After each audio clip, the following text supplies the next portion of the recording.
먼저 기도하겠습니다. 헬리콥터다, 헬리콥터.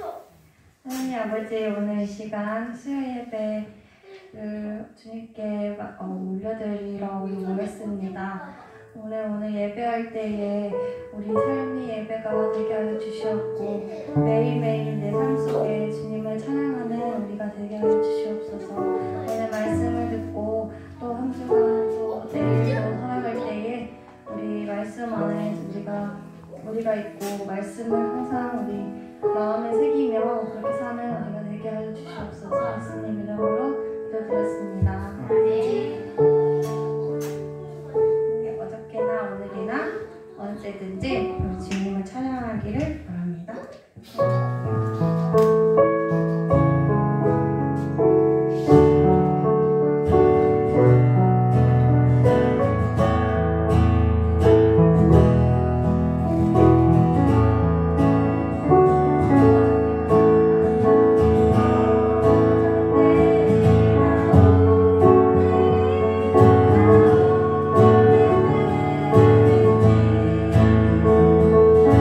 헬리콥터다,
주님을 예배하기를 간절히 소원하는 마음으로 다음 찬양 할게요.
증거하지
기도하겠습니다. 지원하는 사람이 이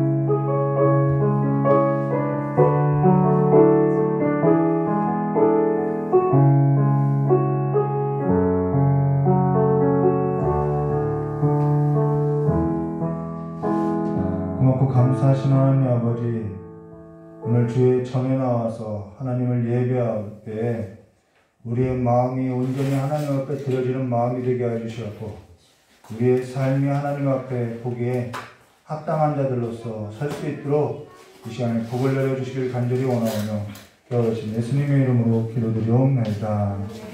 사도신경으로 신앙구가 되었습니다. 전능하사 천지를 만드신 하나님 아버지를 내가 믿사오며 그 외아들 우리 주 예수 그리스도를 믿사오니 이는 성령으로 인도하사 동정녀 마리아에서 나시고 본디오 빌라도에게 고난을 받으사 십자가에 못 박혀 주시고 장사한 지 사흘 만에 죽은 자 가운데서 다시 살아나시며 하늘에 오르사 전능하신 하나님 우편에 앉으시사 저리로서 선자와 중자를 심판하러 오시라.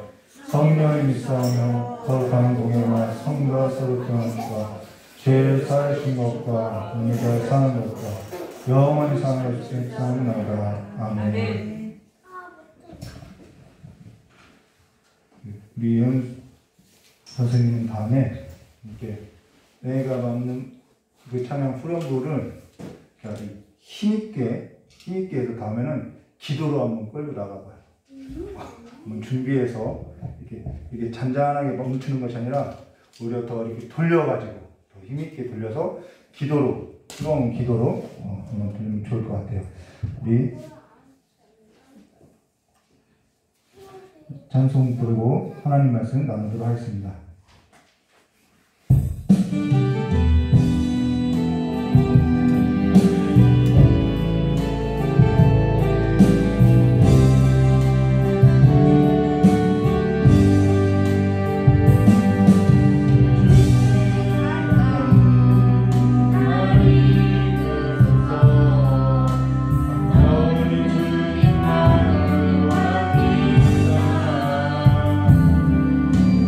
주님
이제는 마음의 할례를 행하여 오직 주님만을 바라고 주님의 음성만을 바라고 살아가는 삶이 되게 해주시길 간절히 원하오며 귀하신 예수님의 이름으로 기도드리옵나이다. 우리 하나님 말씀 보도록 하겠습니다. 다니엘서 9장 1절서부터 19절까지의 말씀을 나눌 것인데요. 1절과 2절 함께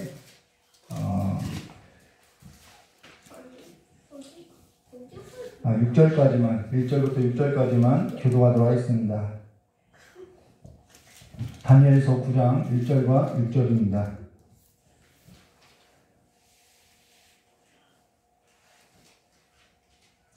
다니엘서 9장 1절서부터 6절까지 교도하도록 하겠습니다. 메대 족속 아하수에로의 아들 다리오가 갈대아 나라의 왕으로 세움을 받던 첫 해, 곧 그 통치 원년에 나 다니엘이 그에게 여호와께서 말씀하신 선지자의 예배에 알려주시니 그 연설을 깨달았나니 곧 예루살렘의 황폐함이 70년 만에 그치리라 하신 것이라. 내가 금식하며 베옷을 입고 죄를 덮어쓰고 주 하나님께 기도하며 간구하기를 결심하고 내 하나님 여호와께 기도하며 내 하나님 여호와께 기도하며 자국하여 이르기를 크시고 두려워할 주 하나님 주를 사랑하고 주의 별명을 잘 위하여 언약을 지키시고 그에게 이르를 크신 분이시여. 우리는 이미 범죄하여 패악하며 행악하며 반역하여 주의 법도와 규례를 떠나싸우며 함께했습니다. 우리가 또 주의 종 선지자들이 주의 이름으로 우리 왕들과 우리 고관과 조상들과 온 국민에게 말씀하신 것을 듣지 아니하였나이다. 아멘. 오늘은요 다니엘서 9장 1절과 9장 1절부터 19절의 말씀을 가지고요. 주여 들어소서 주여 용서하소서라는 제목으로 우리 함께 나누도록 하겠습니다. 네, 오늘 이 말씀은요, 우리 한국 사람들이 예언을 좋아하죠. 근데 이 말씀을 보면요, 예언의 말씀이 무엇인지 이렇게 굉장히 깨달음이 있을 것입니다. 4개월 만에 다시 다니엘서를 나누게 됐는데요. 하필이면은 이 성경 말씀 중에서 가장 난해한 구절이 이 다니엘서 9장 1절부터 27절인데요. 하필이면 가장 난해한 구절을 4개월 만에 하게 됐습니다. 그러나 늘 성령의 도우심으로 함께 하시면 어렵고 이해되지 않는 부분도 깨닫게 되고 이해되고 눈이 떠지는 역사가 있을 것을 믿습니다. 그러면 오늘 저와 여러분이 함께 나눌 다니엘서 9장 1절과 27절에 있어서 나눈다면요, 3가지 부분으로 나눌 수 있지만요, 크게 2가지 부분으로 나누면요, 오늘 저와 여러분이 함께 나눈 1절부터 19절은 다니엘이 여호와 하나님께 기도했던 기도와 간구로 되어 있고요. 20절과 27절은 그에 따른 하나님의 응답으로 나눠졌다는 것입니다. 기도와 응답이라는 것이죠. 그러면서 오늘 저와 여러분이 함께 나눌 것은 9장 1절 1절부터 19절까지 다니엘이 여호와 하나님께 기도했던 그 간구에서도 함께 나눌 것입니다. 그럼 1절 말씀 보도록 메대 족속 아하수에로의 아들 다리오가 갈대아 나라 왕으로 세움받던 첫 해라고 하며 2절에 곧 그 통치 원년에 라고 이렇게 이야기했죠. 여기 메대 족속 아하수에로라는 것은 이름이 아니라요, 또 아하수에로의 아들 다리오라는 것도 이름이 아니라요, 왕명이라는 것입니다. 애굽의 바로 로마의 가이사 이와 같은 왕명이라는 것입니다. 근데 여기 메대 족속 아하수에로의 아들 다리오가 어디요? 갈대아 나라 왕으로 세움받던 첫 해라고 했는데요. 이것은 우리가 다니엘서 5장 30절부터 6장 4절까지 6장 1절서부터 4절까지 나눌 때 이미 살펴본 내용이라는 거예요. 근데 우리가 그러면 우리가 다니엘서 5장 30절과 31절 말씀을 보시면요, 이걸 같이 봐야 하는 이유가 있는데요. 보면요, 그날 밤에 갈대아 왕 벨사살이 죽임을 당하고, 이게 바벨론 마지막 왕이죠. 벨사살이 죽임을 당하고 31절 메대 사람 다리오가, 여기서 나오죠. 메대 사람 다리오가 나라를 얻었는데 그때에 다리오는 62세였다라고 이야기했다는 것입니다. 여기 갈대아 왕 벨사살 곧 바벨론이 메대와 바사에게서 멸망하고 이때가 BC 539년인데 이때 메대를 지휘했던 사람이 누구냐면 바로 다리오라는 거예요. 그래서 그가 갈대아 이 바벨론 지역에 있어서 나라를 얻게 됐다는 것입니다. 이렇게 나라를 얻게 됐다는 거예요. 자, 그러고 바벨론이 멸망했던 시기가 앞서서 언급했던 BC 539년이라는 거예요. 1, 2년은 그 유대력과 그쪽 중동의 달력과 지금 현재 사용하는 달력이 다르기 때문에 1, 2년은 차이가 있다라는 거예요. 근데 이때가 539년이라는 거예요. 다니엘서 6장 지금 이때 메대 족속 다리오가 왕위를 얻었던 첫 해가 바벨론이 멸망했던 BC 539년이라는 거예요. 그래서 다니엘서 5장 30절과 6장 28절 끝절까지의 내용이 바로 이 시기라는 거예요. 그리고 다니엘서 9장의 내용도 같은 시기라는 것입니다. 시기가 같다라는 거예요. 근데 내용을 분리해서 설명하고 있다라는 것이죠. 그래서 BC 539년인데요. 그러고 나서 다니엘서 6장 1절과 4절 말씀을 조금 더 읽으면요. 다리오가 자기의 뜻대로 고관 120명을, 자, 메대 족속, 메대가 세워진 거죠. 바벨론은 멸망했고요. 다리오가 자기의 뜻대로 고관 120명을 세워 전국을 통치하게 하고 또 그들 위에 총리 셋을 두었으니 다니엘이 그 중에 하나라라. 이는 고관들로 총리에게 자기 직무를 보고하게 하여 왕에게 손해가 없게 하려 함이었더라. 다니엘은 마음이 민첩하여 총리들과 고관들 위에 뛰어남으로 왕이 그를 세워 전국을 다스리게 하고자 한지라라고. 여기 다니엘은 마음이 민첩하여라고. 그래서 다른 사람보다 다른 고관들 위에 뛰어남으로 그를 세워서 전국을 다스리게 했다라는 것입니다. 근데 여기서 마음이 민첩하다라는 것은요, 하나님의 영들에 사로잡혔다라는 뜻이라는 거예요. 우리가 재빠르게 행동하는 것을 말하는 것이 아니라 하나님의 영등에 사로잡혀 있는 자. 그래서 저 다니엘을 보면 하나님의 영들이 있다라는 것을 알았다라는 거예요. 자, 그러고 나서 4절부터 읽으면요. 이에 총리들과 고관들이 국사에 대하여 다니엘을 고발할 근거를 찾고자 했으나 아무 근거, 아무 허물도 찾지 못하였으니 이는 그가 충성되어, 당연하지요, 하나님의 영에 사로잡혔으니까요. 아무 그릇됨도 없고 아무 허물도 없음이었더라 라고. 하나님의 율법에 근거하지 않으면은 고발할 근거가 없더라는 거예요.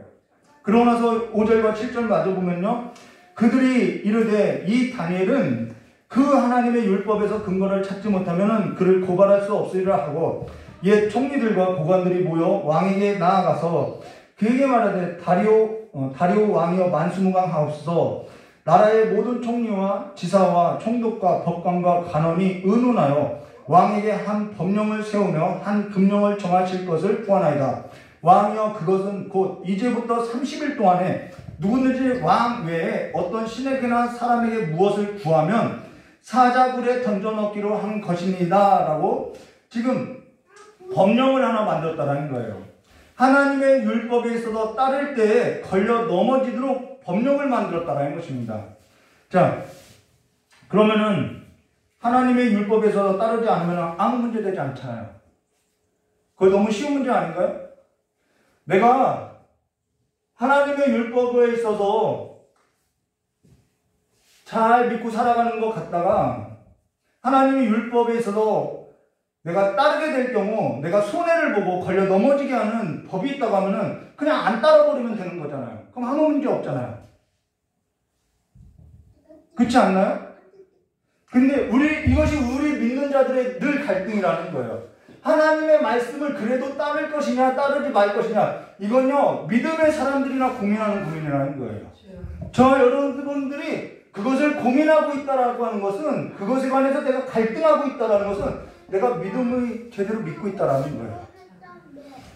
하나님의 말씀에 있어서 살아가는 삶이 아니라고 하면은 이것은 전혀 문제될 것이 없다라는 거예요. 하나님의 율법에 있어서 따를 때 걸려 넘어지는 법령이기 때문에 내가 하나님 율법에 있어서 따르지 않으면은 아무 문제도 없이 나는 살아갈 수 있는 문제라는 것이죠. 근데 이 사건에 있어서 저와 여러분이 너무나도 잘 알고 있다는 것입니다. 근데 이것이 지금 우리의 현실 가운데 늘 있는 문제라는 거예요. 지금 무엇을 확인하고자 하냐면은, 근데요, 지금 무엇을 확인하고자 하냐면은, 다니엘서 9장 1절 말씀 보시면은 메대 족속 아수에로의 아들 다리오가 갈대아 나라 왕으로 세움받던 첫 해가 몇 년이냐면은 BC 539년이라는 거예요. 그리고 다니엘서 5장 30절과 6장 1절부터 4절까지의 내용도 바로 그때가 BC 539년으로 같은 시기라는 것이죠. 자, 바벨론 벨사살 왕이 죽고 바벨론이 메대와 바사이에서 멸망당하고 메대 사람 다리오가 나라를 얻고 다니엘은 수석 총리가 된 시기가 바로 이때이고요. 그가 수석 총리가 되고 나서 다른 총리들과 고관들로 인해서 미움을 받아서 하나님 율법에 있어서 지키지 못하게 한 때가 바로 이때라는 거예요. 근데 다니엘이 어떻게 했죠? 그래도 기도했다라는 거예요. 그래도 기도했다라는 거예요. 오늘 저 여러분이 살아가는 삶도 늘 어떠한 싸움을 하느냐? 내가 하나님 말씀에 서서 하나님의 율법에 있어서 내가 그 편에 서서 살 것인지 아니면 하나님의 율법을 버리고 하나님의 말씀을 버리고 설 것인지 늘 우리는 그 싸움을 살아가고 있다는 거예요. 그 씨름을 하고 있다는 거예요. 여기 하나님의 율법에 있어서 평생 어기고 살라는 거 아니에요. 늘 어기고 살라는 거 아니에요. 여기 뭐라고 하면 30일 동안만 그렇게 하라는 거예요. 그러면은 저와 여러분이 내가 하나님의 율법에 있어서 평생 어기고 살 것도 아닌데 딱 30일 동안만 다른 것 좀 하고 살면 되는데 한다고 하면은 그냥 어기고 살면 된다라는 거예요. 그러도 아무 문제 없다라는 것이죠. 내가 하나님을 섬기지 않겠다는 것도 아니고 지금 이 힘든 시기에만 잠깐 다른 것 좀 하자고 한다라고 이야기했다는 것입니다. 근데 그 잠깐 30일 동안 하지 말라는 것도 허락지 않다라는 것이죠. 내게는 하나님의 말씀에 있어서 그 삶을 따르는 일에 있어서 나는 타협하지 않겠다라는 거예요. 오늘 우리는 이 삶을 통해서요, 굉장히 많은 것을 배워야 한다라는 거예요. 근데 이러한 사건이 늘 하나님의 말씀대로 살고자 하는 사람들에게 일어난다라는 것이죠. 하나님의 말씀대로 살고자 하지 않는 사람은 이것이 아무 문제 되지 않는다라는 거예요. 30일 동안 어차피 뭐 안 하던 거 그냥 안 하고 살면 된다라는 것이죠. 근데 지금 다니엘 나이가 대략 이 얘기를 하고자 하는 거예요. 다니엘 나이가 대략 어느 정도였냐면은 우리 장로님 나이하고 같다라는 거예요. 이때가요. BC 605년에 다니엘이 1차 바벨론 포로로 끌려간 나이가 13세에서 16세라는 거예요. 그러면은 이 기간이 66년이거든요. 빼면요. 그러면은 13세에서 16세 더하면 80세에서 82세가 나온다라는 거예요. 지금 다니엘의 나이가 지금 현재 이 다리오가 왕위를 지휘받던 BC 539년의 나이가 몇 살이었냐면 80세에서 82세 정도였다는 것입니다. 그리고 1, 2년 정도야 차이가 있을 수 있겠죠. 달력의 차이로서요. 근데 다니엘 삶에 있어서 가장 큰 두 가지 특징이 있는데요. 커다란 두 가지 기둥이 있어요. 다니엘을 보면요. 말씀과 기도하는 사람이었다는 것입니다.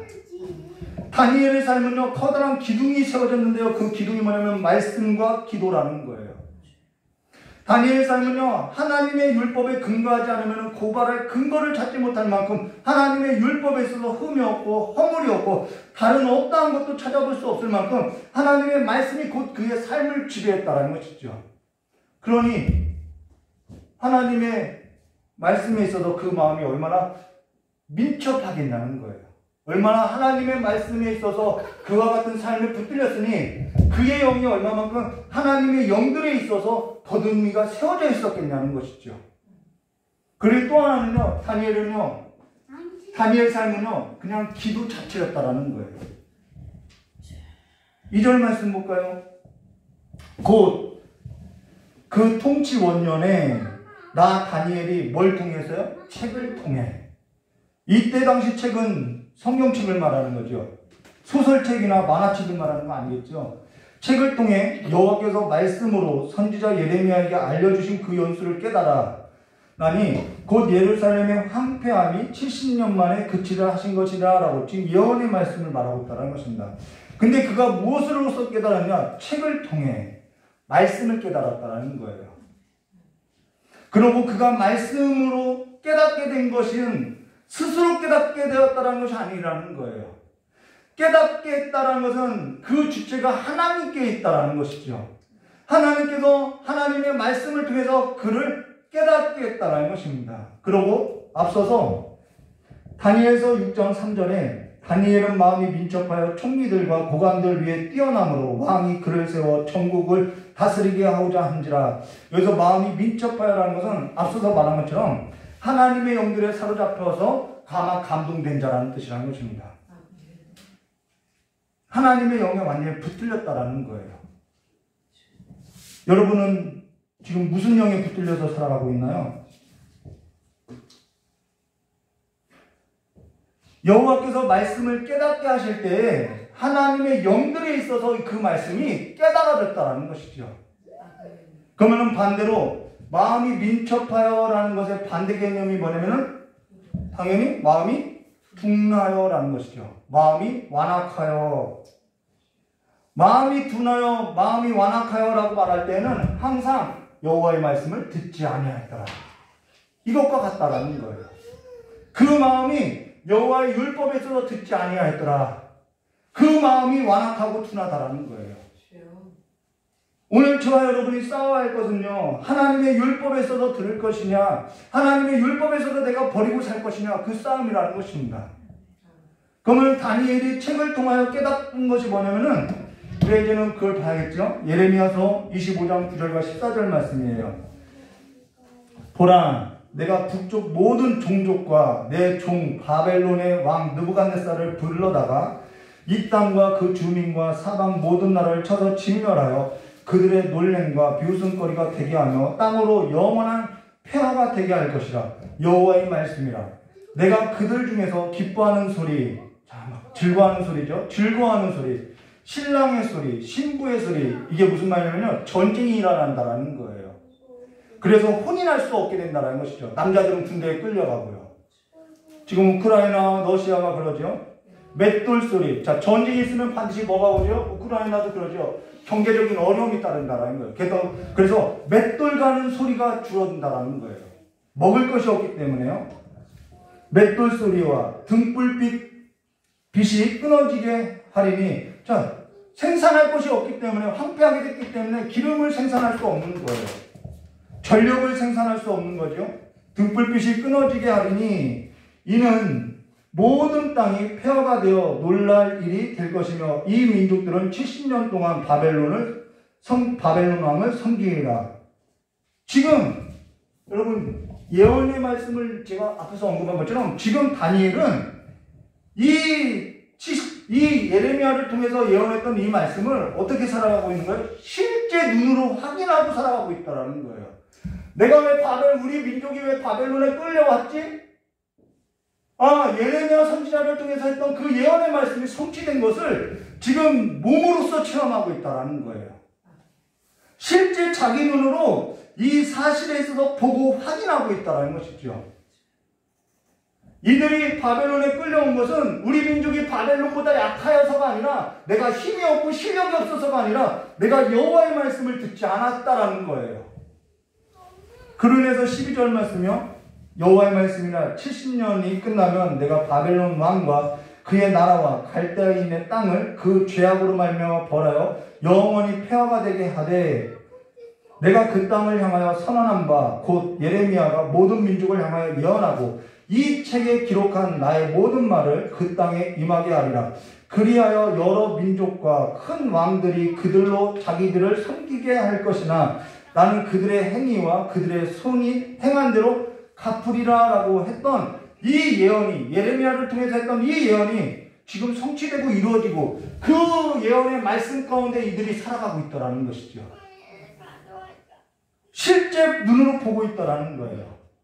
그러면 오늘 저와 여러분의 삶에서도 어떠한 일들이 있든 어떠한 일들에 있어서 일어난 사실들에 있어서 성경 말씀에 있어서 보고 확인된 사실들이 있다고 한다면 오늘 내가 이러한 삶을 살아가는 것이 하나님의 말씀에 비추어 봤을 때 하나님의 말씀에 있어서 확인되고 보고 있다고 한다면은, 우리가 그 사실에 있어서 깨닫고 있다고 한다면요, 그건 하나님께 굉장히 큰 은총을 받은 자라는 거예요. 내게 일어난 일들에 있어서, 일어난 사실들에 있어서, 성경 말씀에 있어서 내 삶을 비추어보고 확인하는 사실에 있어서 전혀 없고 그냥 나대로 살아가고 있다고 하면은 이건 눈먼 맹인 것 같다라는 것이죠. 그래서 하나님의 말씀에서 내 삶을 비춰보지도 못하고 해석하지도 못한다라는 거예요. 지금 이 다니엘은요, 예레미야를 통해서 예언했던 그 예언의 말씀에 있어서 지금 확인을 받고 있다라는 거예요. 지금 다니엘은 책을 통해 여호와께서 말씀으로 선지자 예레미야에게 알려주신 그 연수를 깨달았나니 곧 예루살렘의 황폐함이 70년 만에 그치를 하신 것이라 했던 이 예언에 있어서 지금 살아가고 있다는 것이죠. 그 역사 가운데 있다는 것입니다.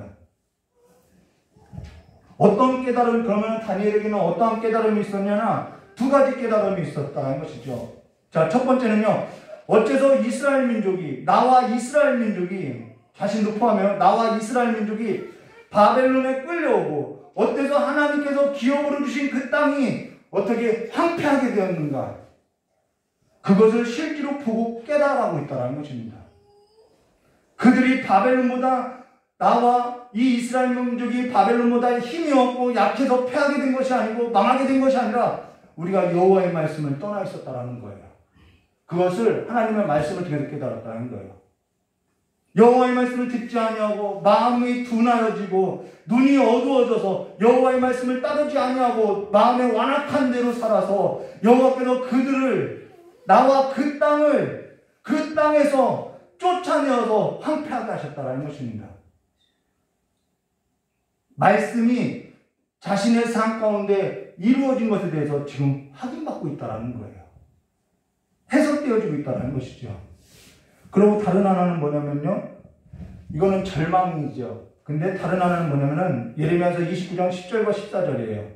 두 가지 깨달았다고 했죠. 하나는 왜 우리가 바벨론에 끌려오고 어째서 우리가 황폐하게 되었는지에 관해서 깨닫게 됐어요. 다른 하나는요, 예레미야서 29장 10절과 14절. 여호와께서 이와 같이 말씀하시니라. 바벨론에서 70년이 차면 내가 너희를 돌보고 너희의 선한 말을 너희에게 성취하여 너희를 이곳으로 돌아오게 하리라. 여호와의 말씀이라. 너희를 향한 나의 생각을 내가 아나니 평안이요 재앙이 아니냐. 너희에게 미래와 희망을 주는 것이니라. 너희는 내게 부르짖으며 내게 와서 기도하면 내가 너희들의 기도를 들을 것이요 너희가 온 마음으로 나를 구하면 나를 찾을 것이요 나를 만나리라. 여러분, 70년이 차면 돌아올 것이다 라고 예언했어요. 그리고 그래서 너희는 나에게 찾아와서 나에게 온 마음으로 구하고 내게 부르짖으면은 내가 너희의 그 기도를 들어주고 너희를 만나주겠다라고 이야기하는 거예요. 그 이 예언의 말씀 가운데 지금 또 예레미야에게 했던 그 예언의 말씀을 지금 다니엘은 뭐하고 있는 거예요? 성취되고 있다라는 거예요. 지금 다니엘이 기도하고 있잖아요. 하나님의 말씀 가운데 그의 삶이 서가고 있다라는 거예요. 그러고 나서 볼까요?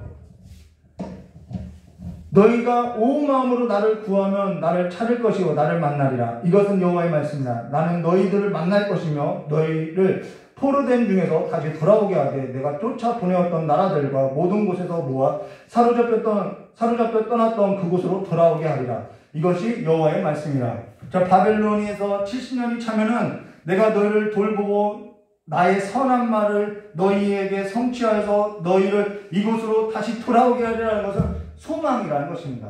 하나님은 늘 재앙만을 주는 것이 아니에요. 우리에게 또 평안을 선포한다는 것입니다.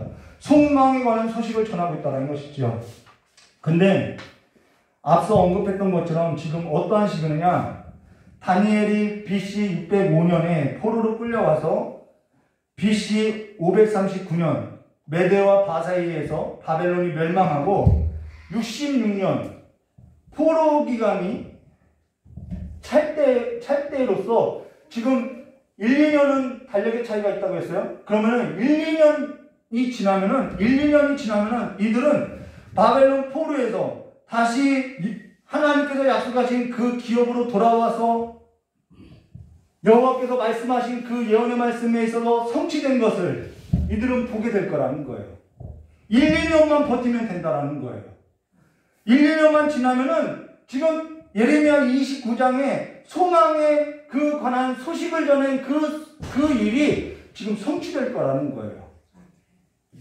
이들이 포로에서 해방될 거이고 이스라엘 나라가 다시 회복할 거이고 가난한 자는 구하게 되고 잃어버렸던 자는 다시 찾게 되고 빼앗겼던 것은 다시 얻게 되고 병든 자는 고침을 받고 눌린 자는 자유케 되고 쫓겨난 자는 다시 돌아오게 된다는 거예요. 여호와께서 말씀하셨고 여호와의 말씀대로 그 일도 성취될 거라는 거예요. 몇 년만 있으면요? 1년 내지 2년만 있으면요. 그리고 이거는 재앙이 아니라 이제는 평안이고 소망이라는 것입니다. 그러면은 어찌됐든 1, 2년이 지나면은 이들에게는 평안이고 소망이 이들의 행위, 이들의 행위와 상관없어요. 여호와께서 말씀하신 그대로 그냥 성취된다라는 거예요.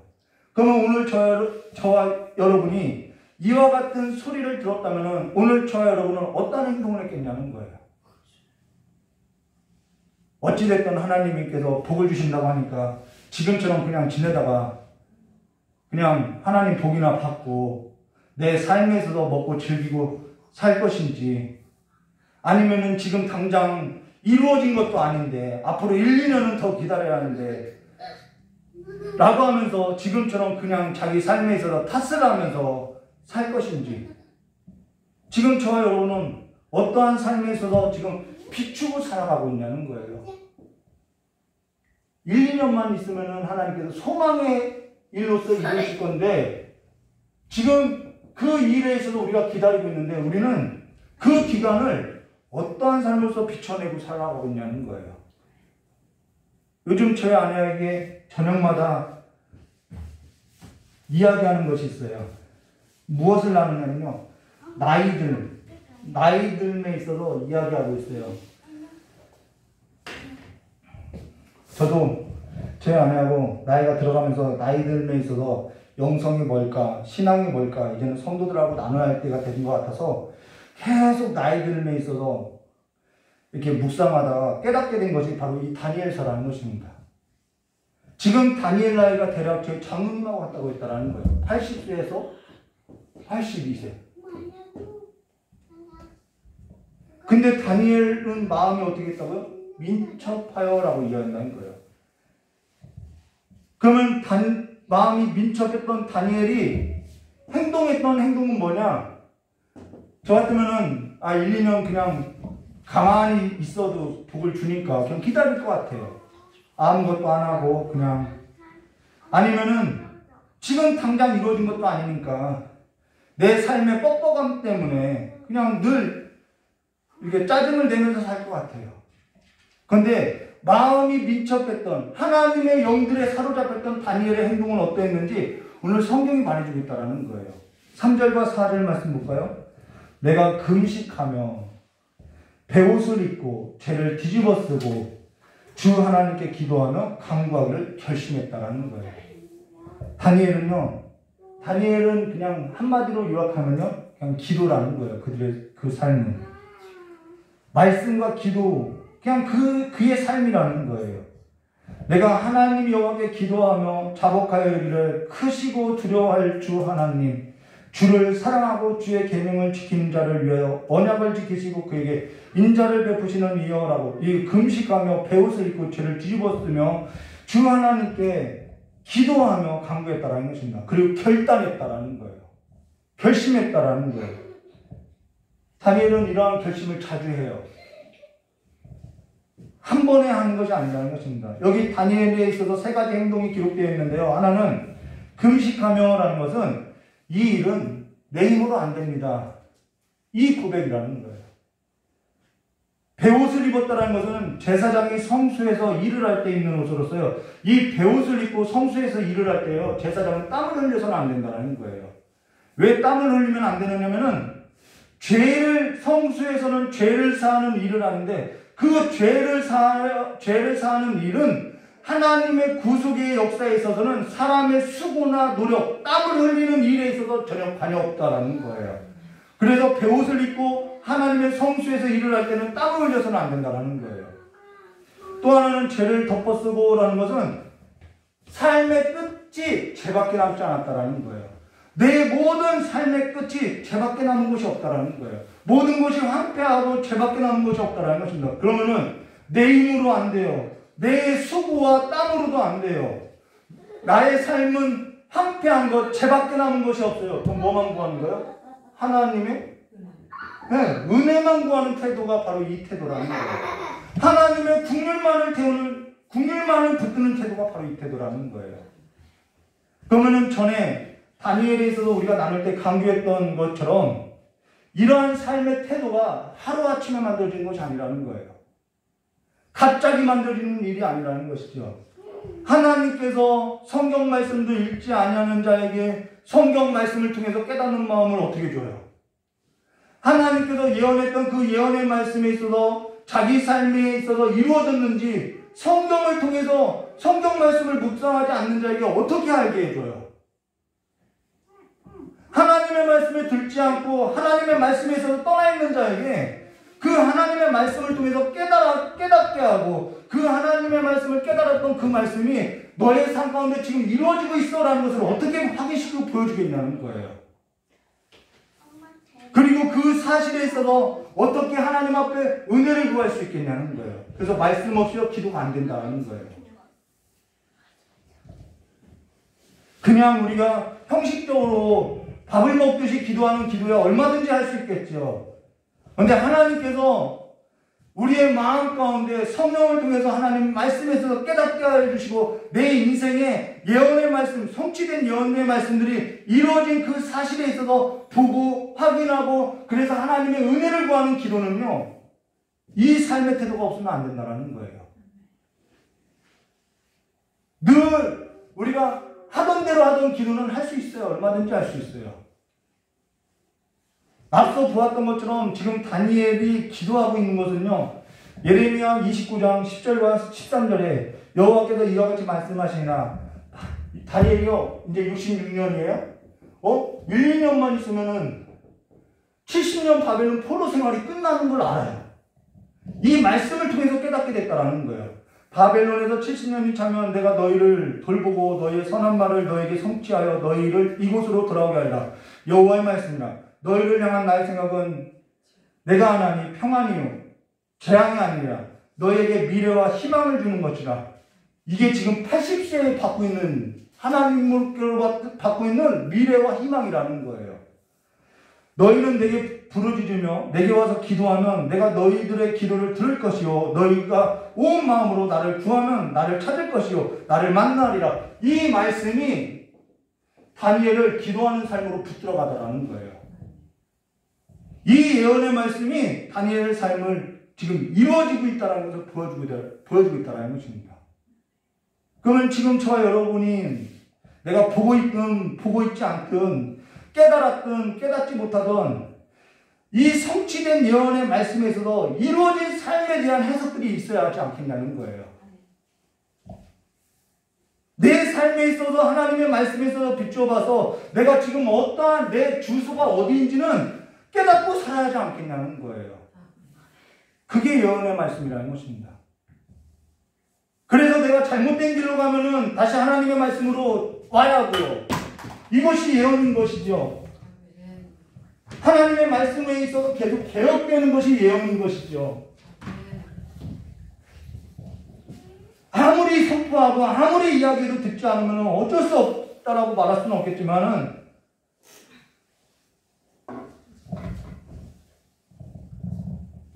내 삶에 있어서 이 성취된 66권의 성경의 말씀이 내 삶에 어떻게 이루어지고 있는지 나를 어디로 이끌었는지 이 말씀이 길이고 생명이고 진리라고 하면은 그 삶을 비춰봐야 하지 않겠냐는 거예요.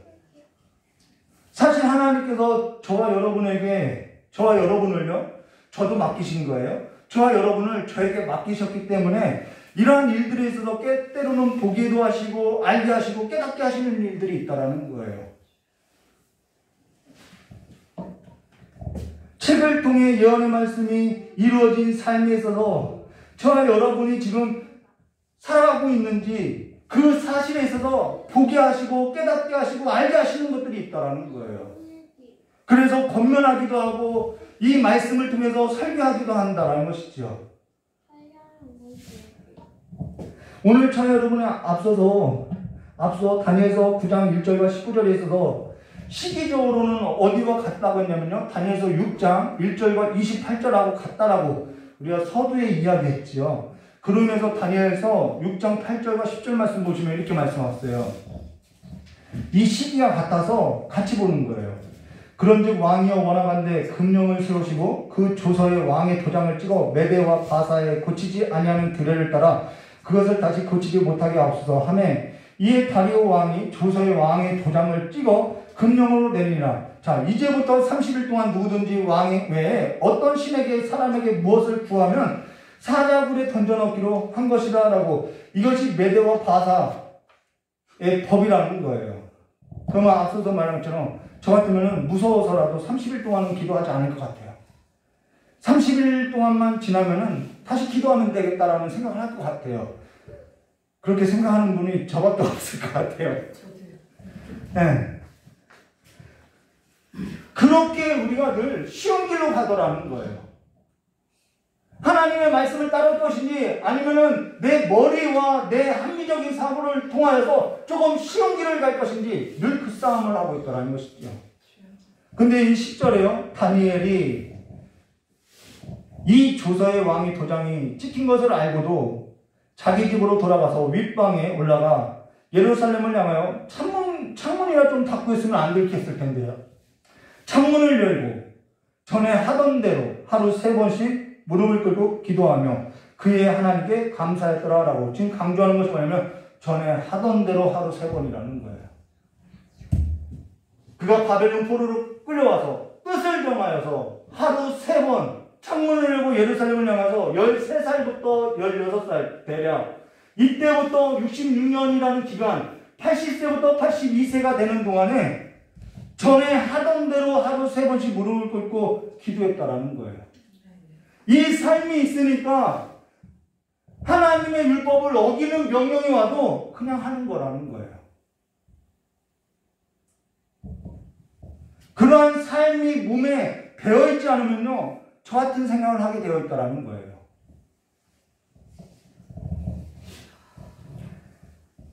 앞서 잠깐 언급한 것처럼 나이 듦이라는 것은요, 나이를 들었다라는 그 영성은 보여지는 삶에 있다는 것입니다. 보여지는 거예요.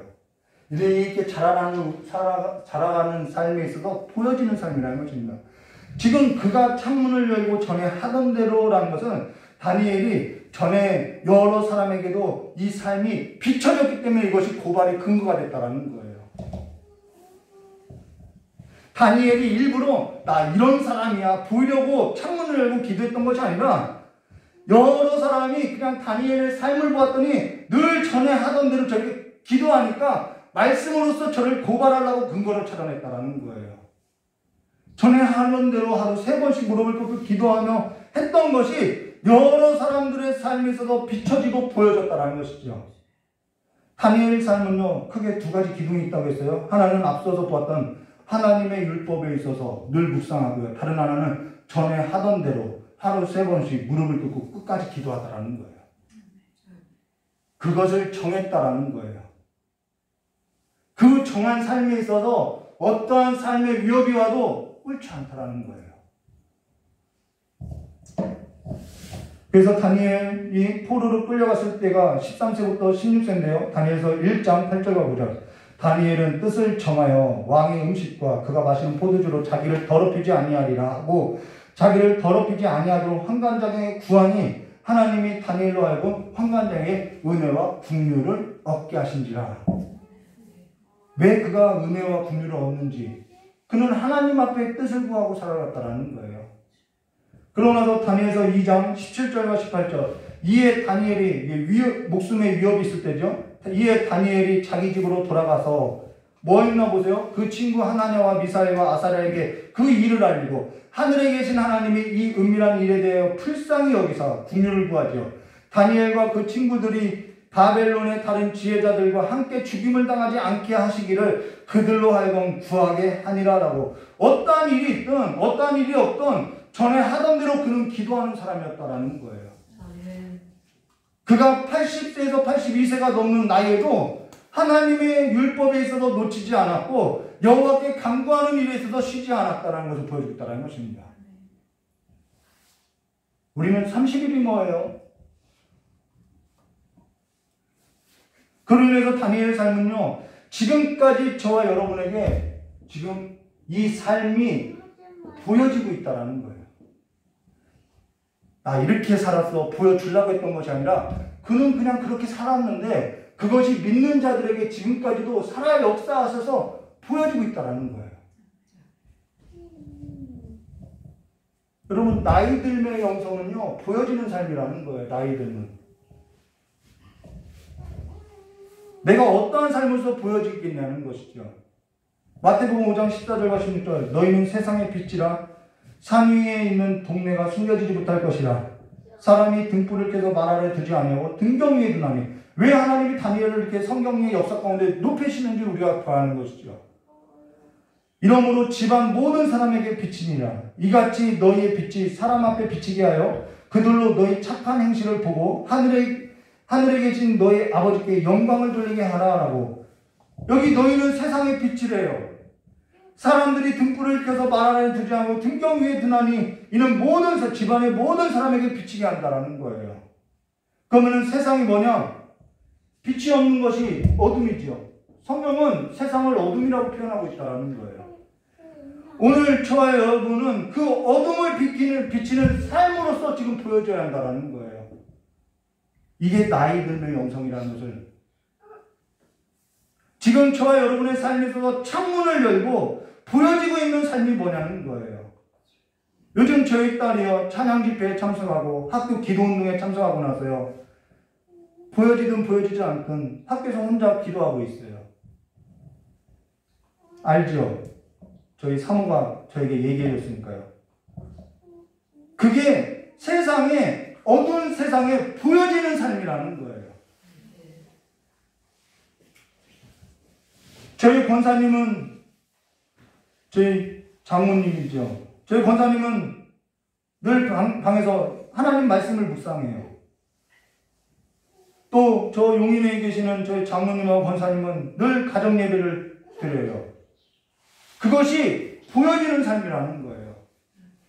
이것이 그럼 하루아침에 듣느냐? 그게 아니라는 것이죠. 그러면 다니엘이 어떤 기도를 했는지 우리가 잠깐 보면요. 5절과 6절.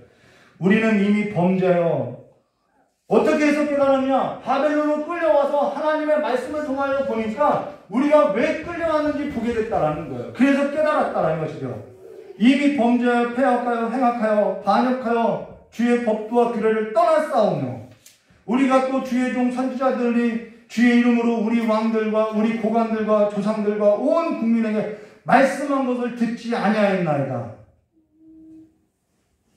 떠났고 듣지 않았다라는 것입니다.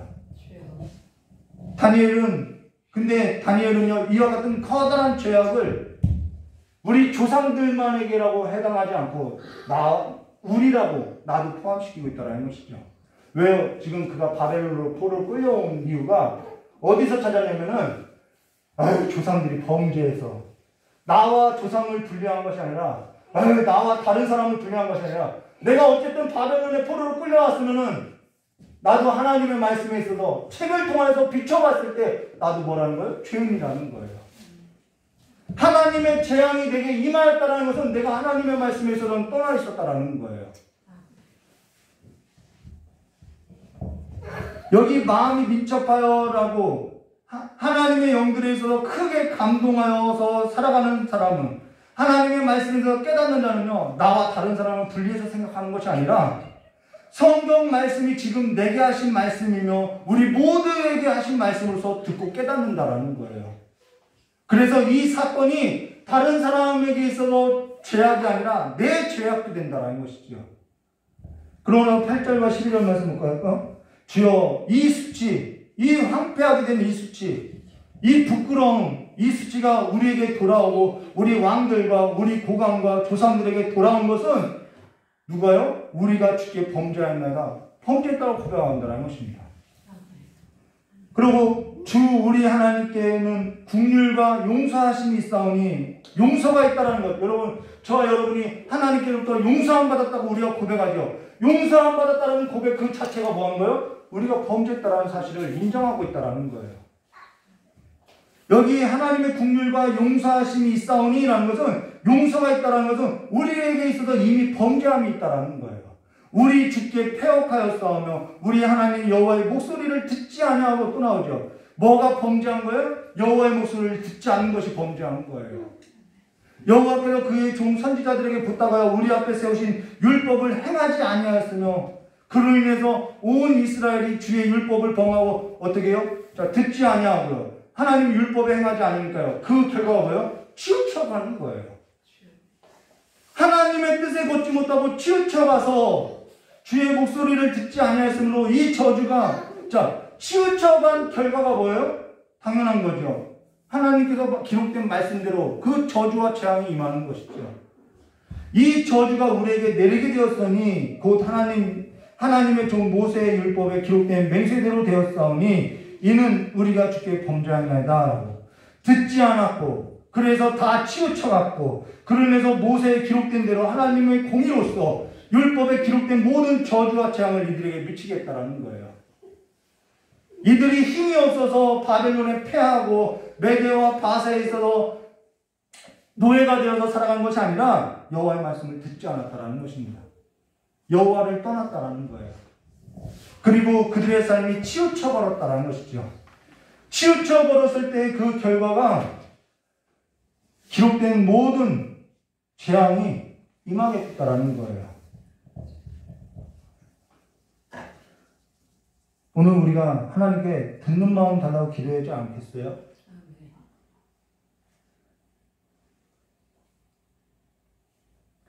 그냥 저 사람이 하는 소리가 때로는 그것이 하나님의 음성으로서 듣는 마음이 있어야 하지 않겠어요? 13절과 18절 볼까요? 모세의 율법에 기록된 대로 이 모든 재앙이 이미 우리에게 내렸었사오니, 자, 내게 임한 이 사건을 통해서 말씀을 통해서 비춰봤다라는 거예요. 내리셨사오니 우리는 우리 죄악을 떠나고 주의 진리를 깨달아 우리 하나님 여호와의 얼굴을 기쁘게 하지 아니하였나이다. 그러므로 여호와께서 이 재앙을 간직하여 두셨다가 우리에게 내리게 하셨사오니 우리 하나님 여호와께서 행하시는 모든 일은 공의로우시나, 그래서 하나님은 공의롭다고 정의롭다고 이야기하는 거예요. 우리가 그 목소리를 듣지 아니하였나이다. 강한 손으로 주의 백성을 애굽 땅에서 인도하여 내시고 오늘과 같이 명성을 얻으신 우리 주 하나님이여, 우리는 범죄하고 악을 행하였나이다. 주여 구하옵나니 주는 주의 공의를 따라 주의 분노를 주의 성 예루살렘 주의 거룩한 산에서 떠나게 하옵소서. 이는 우리 죄악과 우리 조상들의 죄악으로 말미암아 예루살렘과 주의 백성이 사면에 있는 자들에게 수치를 당하였나이다. 그러한즉 우리 하나님이여 지금 주의 종의 기도와 간구를 들으시고 주를 위하여 주의 얼굴빛을 주의 황폐한 성소에 비추소서. 계속 비추라고 이야기하는 거죠. 나의 하나님이여 귀를 기울여 들으시고 눈을 떠서 우리 황폐한 상황과 주의 이름으로 일컬은 성을 보소서. 우리가 주 앞에 간구하는 것은 왜 간구해요? 우리의 공의를 의지하여 하는 것이 아니요 주의 큰 긍휼을 의지함이라 라고 말하죠. 그래서 기도는요, 내가 많이 기도했어, 내가 열심히 살았어, 내가 기도 열심히 했어, 그게 아니라 주님의 큰 긍휼을 의지하는 것이 기도라는 거예요. 기도의 응답은요, 내가 기도를 몇 시간 한 것이 아니라 하나님의 큰 긍휼을 의지함에 있다는 것입니다. 그러고 나서 19절요. 주여 들으소서, 주여 용서하소서, 주여 귀를 기울이시고 행하소서, 지체하지 마소서. 나의 하나님이여 주 자신을 위하여 하옵소서. 이는 주의 성과 주의 백성이 주의 이름으로 일컬은 바 됨이라. 주의 이름에 있다는 것입니다. 기도라는 것은 주의 이름에 있는 거예요. 그러면은 어찌해서 다니엘이 이와 같이 하나님께 간구했느냐? 여러분, 기도하는 것도요, 간구하는 것도요, 하나님이 마음을 주셔야 돼요. 성령께서 우리의 삶에서 기도하게 하셔야 우리가 주를 위해서 주의 이름을 부르고 기도하게 되어 있는 거예요. 근데요, 지금 어찌해서 다니엘이 이와 같이 하나님께 간구했느냐? 하나님께서 예레미야 선지자에게 말씀대로 행하실 것인데 어쨌든 1년만 지나면 하나님께서 다 회복시켜 주실 건데 왜 이렇게 다니엘은 이와 같이 기도했냐는 거예요. 여기엔 두 가지 이유가 있어요. 이들이 70년 포로 기간이 마치면은 예루살렘으로 돌아가서 잃어버렸던 땅을 회복하고요. 모든 것, 집이나 뭐 자기 땅이 있겠죠. 그런 걸 다시 찾을 것이에요. 그것이 회복일까요? 그것이 성경에서 말하는 이스라엘의 회복일까요? 여러분이 잃어버렸던 것을 다시 찾는 것, 그것이 회복일까요? 하나님께서 우리에게 말씀하신 대로 회복해 주셨어. 이들이 예루살렘에 돌아가서 잃어버렸던 것을 찾고 가난해졌던 삶에서도 부하게 되고 병들었던 삶에서 나음을 받고 짓눌렸던 삶에서 자유하게 되어도 이들이 하나님을 떠나 있으면은 이스라엘의 회복은 아니라는 거예요. 그래서 다니엘이 하나님의 이 소망의 소식을 듣고도 왜 기도했냐면은 이들은 예루살렘으로 돌아가도 하나님의 말씀에서 떠나 있으면은 또 범죄할 거예요. 그것을 위해서 기도했다라는 것입니다. 망한 것에서 일어서도 이들의 그 쓴뿌리가 뽑히지 않으면요 또 망할 거예요. 그래서 기도했다라는 거예요. 이들은 예루살렘에 돌아가서 잃었던 것을 찾고 가난했던 삶을 구하고 병들었던 삶에서 나음을 받고 짓눌렸던 삶에서 자유케 돼도 이들은 하나님을 떠나 있으면은 이거는 회복된 것이 아니라는 것입니다. 이들은 하나님의 말씀에서 떠나서 치우쳐 산다면은 이스라엘의 회복이라는 것은 회복이 아니라는 거예요. 다니엘서의 커다란 주제가 뭐냐면 인자예요. 인자. 그 다음 또 하나의 주제가 하나님의 나라라는 거예요. 이 하나님의 나라가 그냥 이스라엘이 바벨론 포로에서 돌아온 것을 회복이라고 하지 않고 하나님의 나라가 온전히 세워지는 것, 하나님께서 다스리는 그 나라가 온전히 세워지는 삶, 하나님이 주인된 삶으로서 하나님의 말씀에 의해서 그들이 하나님의 말씀에서 청종하고 하나님의 길을 가는 삶, 이것을 회복이라고 하고 있다는 거예요. 지금 다니엘이 기도했던 까닭은 70년이 지나고 이들이 풀무불의 역사 가운데서 던져져서 깨어져고 부셔져도요 예루살렘 가면요 똑같이 살 거라는 거예요. 이들이 하나님께로 돌아오지 않고 하나님의 말씀에 떠나고 모두가 다 치우친다면은 이제는 이들은 전보다 못한 파멸로 갈 거라는 거예요. 그래서 원 가지를 끊어버리시죠. 그리고 이방인을 통하여서 하나님이 회복시키는 것이죠. 하나님이 이들을 얼마나 사랑했는지 아세요? 이 사실을 알고 누구를 보내죠? 학자겸 에스라를 포로기 안에 선두로서 보내고 있다는 거예요. 요즘 나이 들면 있어서 묵상했던 것처럼 저녁에 기도할 때 저희 마음이 너무나도 이게 싱숭생숭했어요.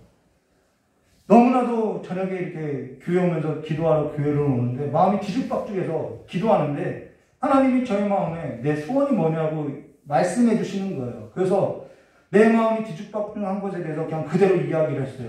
교회 시설도요 좀 안 좋고요, 손볼 때도 많고요, 모니터도 바꿔야 할 것 같고요, 드럼도 없고요, 뭐 이런 것을 이야기했어요. 이제는 화요일 모임에 찬양 예배를 드린다고 하는데 음향 시설도 조금 뭐하고요. 어쨌든 그런 필요한 것들에 있어서 제 욕구가 안 채워지니까 그냥 불평하면서 싱숭생숭하는 마음에 기도하면서 왔어요. 그러다가 그렇게 하나님 앞에 기도하다가 깨닫게 된 것이 뭐냐면은 내가 하나님을 알지 못해서 그 마음을 갖고 있다는 거예요. 하나님이 어떠한 분인지 알지 못하니까요. 내가 지금 여러 가지 일로서 마음이 뒤죽박죽하더라는 거예요. 그러면서 하나님께서 내 마음의 소원이 뭐니라는 그 질문에서 다시 답변해 드렸어요. 하나님을 더 알기 원합니다. 내 평생에 하나님을 더 간절히 알기 원합니다. 우리가 기도해야 하는 까닭이 어디냐면요, 내가 뭔가를 얻은 것이 있는 것이 아니라 그 하나님을 말씀을 통해서 알아가는 데 있다라는 것입니다. 기도는 하나님을 알아가는 데 있다라는 거예요. 교회에 드럼이 필요했는데 아무에게도 알리지 않고 혼자 기도했어요. 근데 어떤 성도가 교회 드럼사라고 헌금했어요. 기도했기 때문에 그것이 하나님께서 하신 일이라고 이야기할 수 있는 거예요.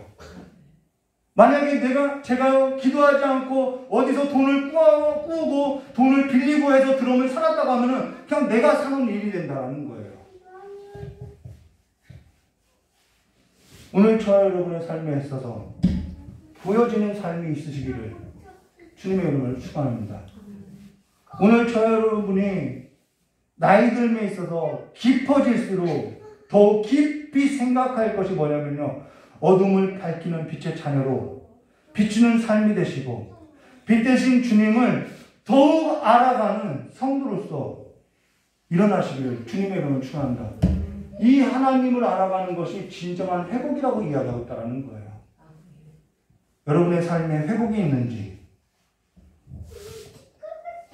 한번 깊이 생각하고 무엇이 회복인지 무엇이 부흥인지 하나님을 더 깊이 알아가는 성도가 되시기를 주님의 이름으로 축원합니다.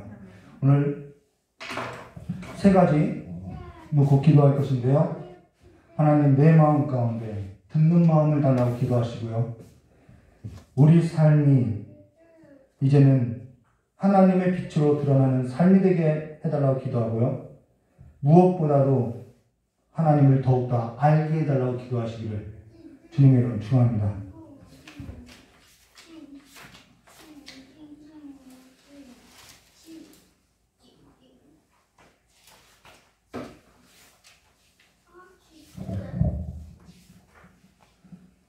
찬송 부르도록 하겠습니다. 불 꺼주세요.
삶의 빛으로서 주님의 그 빛으로서 비춰주는 삶이 되게 해달라고. 그리고 무엇보다도 우리 살아있는 이 삶 동안에 하나님을 더 바라보는 자가 되게 해달라고 이 시간 주여 일창하고 기도하도록 하겠습니다.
사시기를 주님의 이름으로 축복합니다.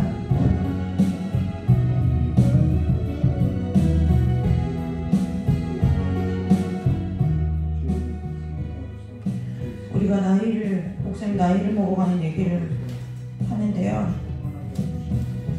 나이를 먹어갈수록 우리에게 남는 것이 예수밖에 없어요. 그것이 내가 믿음을 잘 지켜왔든 믿음을 잘 지키지 못하고 살았든 우리가 나이가 먹잖아요. 육신이 연약해져요. 병들어요. 기력이 쇠해요. 내가 공부하고 배워왔던 지혜와 지식도 예전 같지 않아요. 예전엔 내가 그걸 배우면 평생도록 그걸 하나 갖고 평생 벌어먹고 살 수 있을 줄 알았는데요. 내가 갖고 있는 지식은 나이가 먹으면 먹어갈수록 정말 세 발의 피에 불과하다라고 밖에 생각이 안 돼요. 인생의 마지막 끝자락에 우리 모두가 다 설 때에 남는 건 뭐였냐면 예수밖에 없는 거예요. 근데 우리의 삶의 무게를 예수로 달아봤을 때 어떤 사람은 예수의 무게가 많이 나가는 사람이 있겠고 어떤 사람은 그 사람의 삶에서 예수가 차지하는 인생의 비중이 새 깃털보다도 안 나가는 삶이 분명히 있다는 거예요. 이미 그걸로 심판받은 거예요. 육신장막 벗어 죽어 천국이냐 지옥이냐 그것이 아니라 하나님께서 내게 이 땅에서의 삶 가운데 하나님께서 약속하셨죠? 인생 70이요 강건하면 80이라고 그랬어요. 이 땅에서의 삶이 몇 년이 되었든지 간에 그 긴 안에서의 그 긴 하나님 안에서 보호받고 은혜받고 복받고 생명받고 입히시고 먹이시고 재우시고 깨우시고 걷게 하시고 보게 하시고 듣게 하시고 먹게 하시고 소화시키게 하시고 그 모든 그 초마다 분마다 쪼개는 그 모든 시간 가운데서 내 삶에 예수가 없다는 것은요, 그 삶 자체가 재앙인 거예요. 내 삶에 하나님의 나라가 없다는 건 재앙인 거예요. 제가 저 습관적으로 하는 행동이 있어요. 제 지금 제 핸드폰에도 제 패드에도 제가 새로 제 물건에 아니면 제가 뭔가 이렇게 일을 하는 어떠한 도구에 모든 것에 있어서 제가 그것이 새 것이 생기면, 예전에 목사님이 저를 잘 모를 때는 새 거 생기니까 그 새 거 뭐 패드 생기고 노트북 생기고 이러면 꾸미는 게 좋아? 이렇게 얘기했어요. 근데 꾸미는 게 좋아서가 아니라 좌우 문설주와 인방에 새기듯이요, 제 모든 소지품 안에는 제가 사용용으로 쓰는 아이패드의 초기 화면도, 제가 지금 손목에 차고 있는 시계 첫 화면도, 제 핸드폰의 첫 화면도 딱 4글자 있어요. 오직 예수. 그거밖에 없어요. 살면서 답이 그거예요. 저와 여러분의 인생의 마지막에 남는 것이요, 아무것도 없어요. 육신은 이제 더 이상 쓸 수 없을 때가 되어야, 육신의 연한이 차면요, 이제 우리에게도 어느 날이 오냐면 진짜 정말 이 아프고 괴로운 육신 장막 벗고 싶어, 하루빨리 벗고 싶은 날이 와요.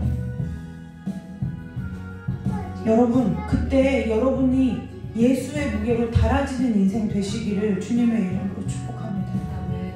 나이가 중요한 것이 아니에요. 왜 나이가 중요하지 않느냐면요, 하나님이 저와 여러분을 언제 불러가실지 모르기 때문에 그래요.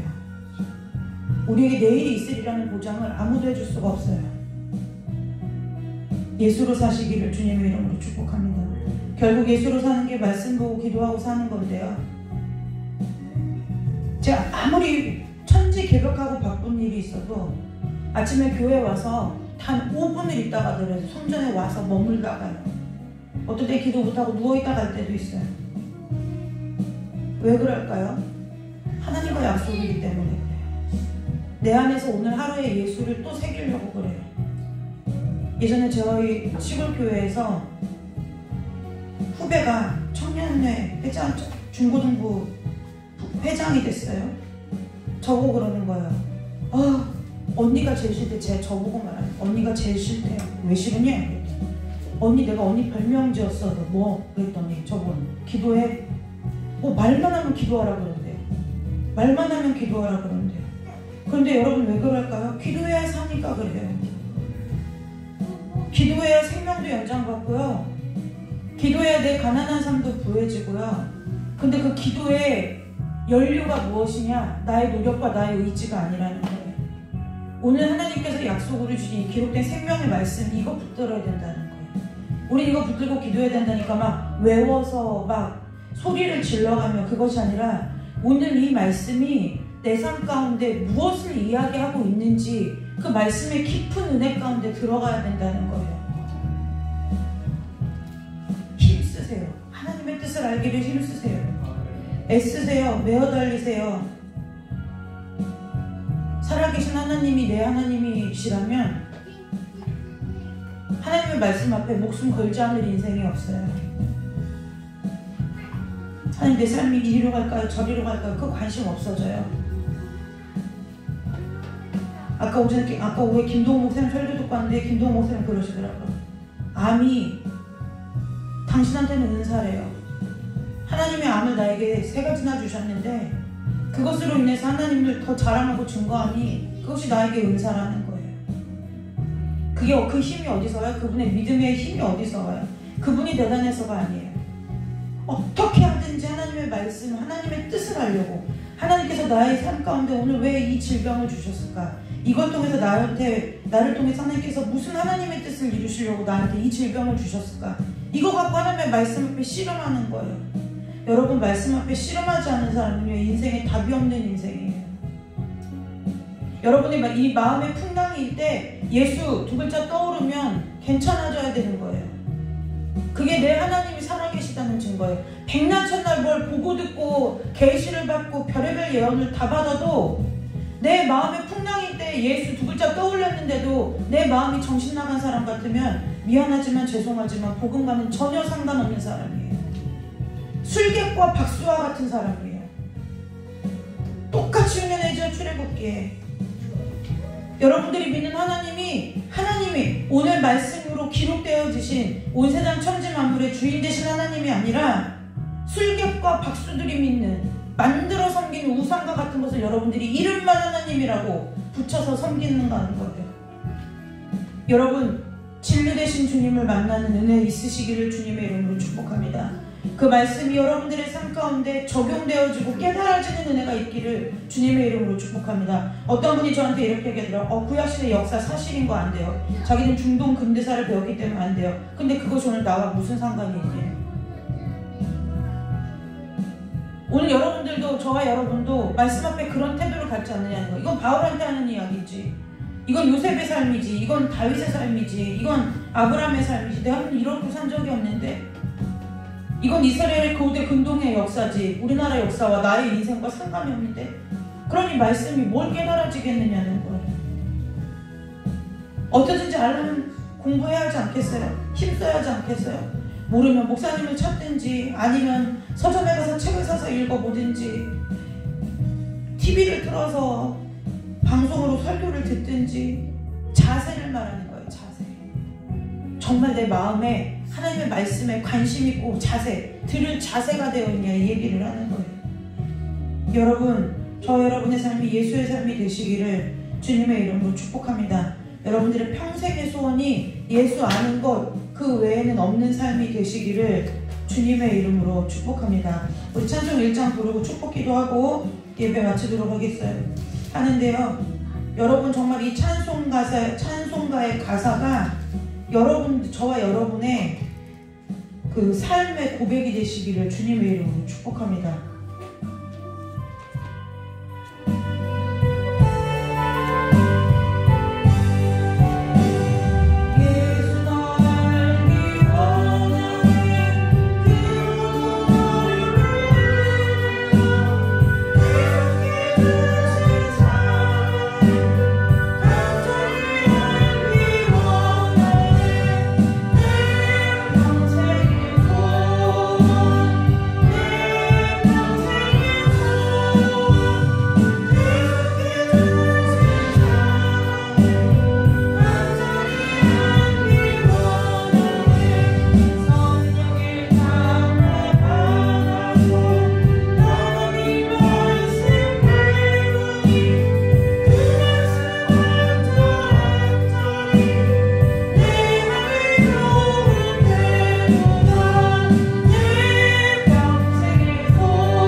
공부했잖아요. 배우셨잖아요. 그래요? 진로 안 되면 양으로라도 승부 보세요. 제가 올해 지금 몇 독을 했나 대충 대략 세워보니까 26독 했더라. 26번 읽었더라고요. 26번 읽으려면요, 제가 설명해 드릴게요. 어떻게 하면 되느냐면요, 화장실 갈 때도 성경 어플로 읽고요, 눈 떠서도 읽고요, 감고도 읽고요, 아이 잘 때도 읽어야 되고요, 밖에 돌아다니면서도 읽고요, 일 보러 다니면서 시간이 비일 때도 읽고요. 읽으면 읽어져요. 저도 처음부터 그랬겠어요. 레위기도 못 넘던 게 저였어요. 모르는데요, 알고 싶으니까 무식하게 드립하는 방법밖에 없는 거예요. 아예 외울 생각은 꿈도 안 꿨어요. 읽자 또 읽자. 그래 10번 읽고 안 되면 20번 읽고 20번 안 되면 100번 읽고 그럼 하나님께서 그래도 저렇게 무대뽀로 하는 정성이 갸륵해서라도 좀 뭐라도 하나 깨닫게 해주시겠지. 그랬더니 하나님이 제일 큰 것 2가지 깨닫게 해주셨어요. 하나님은 살아계신다. 그 하나님 내 아버지시다. 절대 안 변한다. 그리고 그 하나님은 오늘 나의 인생에 그 어떠한 일도 행하실 수 있는 분이다. 그래서 내 삶엔 오직 예수밖에 없다. 2개 가르쳐 주셨는데요. 그 2개 있으니까요. 인생 살기요. 걱정, 근심, 염려, 불안이 없어요. 진짜니까요. 진짜 생명이니까요. 어제 우리 이민아 집사람하고 같이 그 라방을 하는데 어떤 분이 묻더라고요. 진짜 하나님이 살아계시냐고. 어떻게 막 증명을 답답해 죽는 줄 알았어요. 살아계시니까 믿죠. 죽어있는 신은 뭐하러 믿어요? 아무것도 아닌 걸. 여러분들 하나님이 어제나 오늘이나 영원토록 여러분과 함께 안녕하시기를 주님의 이름으로 축복합니다. 기도하겠습니다. 하나님, 주님께서 이 땅에 보내신 일생의 삶을 살 때에 우리 귀한 성도들의 삶이 오직 예수로 사는 삶 되게 하여 주옵소서. 오직 복음으로 사는 삶 되게 하여 주옵소서. 하나님 아버지, 우리의 삶을 거창하게, 우리의 삶이 하나님 앞에 그렇게 꾸미고 화려하고 보여지기 위한 삶이 아니라 주님의 그 말씀 한 구절 앞에 우리의 심령이 꿇어 엎드려지고 주 앞에 순복되어지고 순종되어지는 삶이 되기를 원합니다. 그래서 우리의 삶에 말씀이 새겨지고 그 새겨진 말씀이 우리의 생명이요 양식이요 삶이 되어서 아버지와 많은 사람들에게 비추이는 빛이 되게 하시고 많은 사람들에게 썩어져가는 이 세상 가운데 소금이 되는 은혜가 있도록 주님 우리의 삶을 사용하여 주옵소서. 매일의 삶을 살아갈 때에 우리 입술에서 저주와 악독이 나가는 것이 아니라 우리의 삶에서, 우리의 입술에서, 우리의 마음에서, 생각에서 오직 예수만 나가는 귀하고 복된 성도들 다 될 수 있도록 아버지 우리 귀한 성도들을 축복하여 주시기를 간절히 원하오며 거룩하고 존귀하신 예수 그리스도의 이름으로 축복하며 기도드리옵나이다. 아멘. 하나님께 영광의 박수 올리고 수요를 마칩니다.